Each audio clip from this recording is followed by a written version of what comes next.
ఈరోజు శివరాత్రి చాలా special day. అందుకే సన్ రైజ్ కంటే ముందే గుడికి వెళ్దామని ఫిక్స్ అయిపోయినా. గుడికి వెళ్ళేసరికి బయట ఇదంతా చెత్త ఉంది. ఈ చెత్త ఏందిరా అంటే ఇక్కడ ఒక రాగి చెట్టు ఉంది. ఈ రాగి చెట్టు కాసే పనులు ఇప్పుడు మొత్తం పండిపోతాయి కాబట్టి రాలిపోతున్నాయి. అండ్ ఈ చెట్టు పైన చాలా కోతులు తిరుగుతాయి. ముందు రోజు క్లీన్ చేసినారు, అయినా సరే మళ్ళీ ఇంత చెత్త అయింది. ఒకవేళ ముందు రోజు క్లీన్ చేయకపోయి ఉంటే ఇంకా దీనికి డబ్బులు ఉంటున్నాయి. నేను డైలీ గుడికి వస్తా, మరీ చెత్తలాగా అనిపిస్తే క్లీన్ చేస్తా. ఈ రోజు కూడా అట్లనే క్లీన్ చేసేసిన. లోపల కూడా క్లీన్ చేసి శివయ్యకి దీపం ముట్టించి అభిషేకం కంప్లీట్ చేసుకుని ఇంకా మన ఫామ్ లోకి వెళ్ళిపోయినా. టైం 7:30 అవుతుంది. నిన్న ఆల్రెడీ కొంచెం ఎరువు వేయడం స్టార్ట్ చేసినాం. లేటే స్టార్ట్ చేసినుండే, సో కొన్ని మిగిలిపోయినాయి. ఫస్ట్ మనం ఎరువేద్దాం, తర్వాత వాటర్ పారబెడదాం. మనం మిర్చి చెట్లు పెట్టి ఆల్మోస్ట్ 10 days అయింది. సో సెకండ్ టైం వాటర్ పారబెట్టాలి. దానికోసం కాలువలు తీసినాం గానీ ఈ కాలువలకి వాటర్ ప్రాపర్ గా స్ప్రెడ్ అయితలేదు. ఒక దగ్గర ఉంపులు ఉంది, ఒక దగ్గర హైట్ ఉంది కాబట్టి సరిగ్గా పారట్లేదు. ఇంకేం చేసినా ఈ పైపుల్ని పరుచుకుంటూ పారబెట్టడం స్టార్ట్ చేసి మార్నింగ్ 7:30కి స్టార్ట్ చేస్తే ఒక సైడ్ పారేసరికి ఆఫ్టర్నూన్ 12 అయింది. ఇంకో సైడ్ పారేసరికి ఈవినింగ్ 4 అయింది. ఇంకొక 1.5 పార్ట్ మిగిలిపోయింది. 4కి కరెంట్ పోతుంది కాబట్టి నెక్స్ట్ డేనే ప్లాన్ చేసుకోవాలి. ఇంకా అన్ని సర్దేసుకొని ఇంటికి వచ్చేసిన. ఈరోజు శివరాత్రి కాబట్టి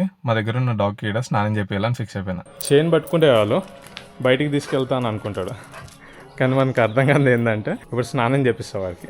బయటికి కాదు స్నానం, ఇక్కడ రా, ఇక్కడ రా, ఆగు ఆగు, పూలుగొండు. వీడికి ఎవరు స్నానం చేపించినా సరే సరిగ్గా చేయించుకోడు అనమాట. నేను చేపిస్తే చాలా మంచిగా చేయించుకుంటాడు. మంచిగా స్నానం చేపించి విభూది పెట్టేసి కొంచెంసేపట్లో ఎండలా కట్టేసిన. పొద్దునుంచి ఉపవాసం ఉన్నా కాబట్టి గుడికి వెళ్ళి ఉపవాసం వదిలేసి ఇంటికి వచ్చేసిన. ఫస్ట్ వెళ్ళిన వెంటనే శివలింగాన్ని చూసేసరికి ఏమనిపించింది తెలుసా?